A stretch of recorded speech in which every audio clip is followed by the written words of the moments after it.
You know, I know that. So let's dial it back a little bit. Let me put my thoughts back together, Okay. right? All right, so boom. Y'all out of school, y'all got Caden, right? The storm come. Y'all get married, midst of the storm.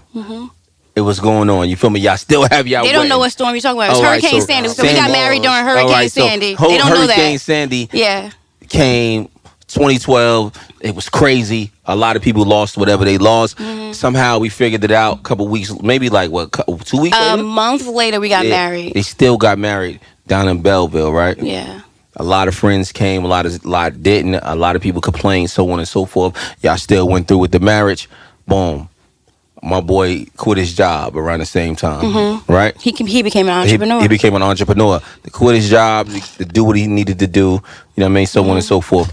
I need to know, what was your thoughts at that moment when he quit? He told you he was about to quit his job, right? I knew it was happening. We talk about everything. But you know what I'm saying? I'm talking Like- about before y'all even had that conversation. When he telling you, what was your thoughts? Was it panic? I need to know where you were at that moment. I wasn't panicked. So tell us. Wasn't panicked. Would Bring never us- be bring us- panicked. Bring Let's us go to the back. story though. No, that right there. Bring us to the story though. Tell us what happened. He came to you. He said, like, bring us to the. Okay. About that. Okay. So this was like a longevity type project. That's what I would call it.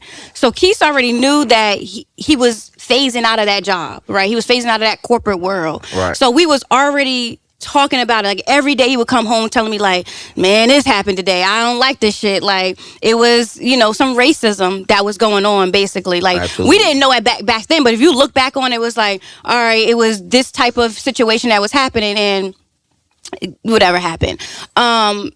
So we was talking about it daily. I'm good right now.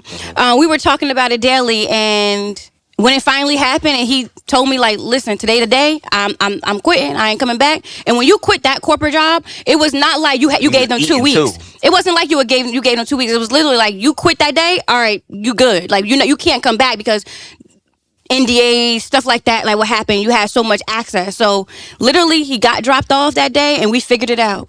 We figured it out. Figured out. But what was your feelings though? How did you feel? Did you? I felt like I'm gonna always support my man because he has a you great. wasn't angry or nothing at the No, time. absolutely not. Nervous. I'm always be nervous because you don't know the outcome. But was I angry? No. Was I gonna figure it out with him? Hell yeah. Right. All right. So now, at the time, where were you working? I was still working in residential.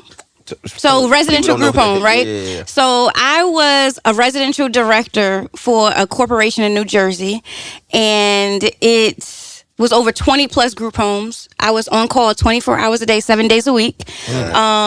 You could not, I missed Caden's second Disney World vacation because they told me I couldn't take a vacation because it was licensing time. So the state of New Jersey would come in, they would license your facility, they would do all the different checklists, and they told me I couldn't go. I missed his kindergarten graduation, I missed his second Disney World vacation. I was like, yeah, this may not be for me. So at that point, I started my plan.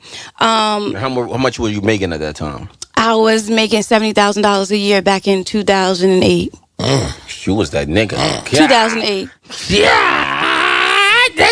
That's why you ain't had no worries. 2008. Hey yo, that's why I say I had no We were worries. straight out of college. I didn't know what, you know what I'm saying? Like, so it was like, You why? ain't never tell me that, Keith. I ain't Why know that. would Dog. I- I didn't know you was chewing like that. You ain't had no He worries. was okay. At that point, we were good. You know what I'm saying? Like Like, my wife 2008, 2009. I could be a booty personal trainer Oh and my sell God. garments. That booty ass. Not my personal boy. trainers. I can't wait till boy get him up in here. We gonna have a crazy So yeah, that was the time. But at the end of the day, I trusted him. You know what I'm saying? Right. Like I trusted what he wanted to do. Keith's always got a fucking plan. Right, You know what I'm saying? absolutely, He absolutely. ain't just quitting some shit and be like, "Hey, we gonna figure it out." Like he always got a plan. Right, Even right. to this day, right now, he got a plan for some shit. Right. Nah, yeah, that's a fact. He one of the guys that that helped me with my entrepreneur journey. I was already doing it a little bit, but he pushed it forward. Not only did he push it forward, he was one of the guys that I seen actually that was trying to sell a product other than drugs, and you know what I mean, and then was successful at it, and you know what I'm saying. He was the Had first some- entrepreneur I could touch. Right, and he was the first person that was kicking that conversation with me. So he was kicking Yeah. that positivity conversation. Yeah. You know I'm speaking into existence Yeah. conversation. You know what I mean? So he was one of the first guys really like pushing it forward and telling me I could do it. You know what I'm saying? Coming from what we Even come when he from. ain't have it all. You know what I'm Right, saying? right, Like, at the end of the right, day, right. like, he was still grinding, but he like, listen, if I'm doing it, you can do it. Right. At the end of the day, yeah. And just telling me, you know what I mean? Look, I got things going on and things ain't 100% the best now, but, you know what I mean? I know what's next, so I always He always see the credit him for future, because for sometimes guy. that shit is, it's You know, hard. to have foresight, It's hard. to have foresight is a gift, and sometimes, you know, people with foresight get angry with people that don't have it, and we have to Yeah. say to ourselves, that's not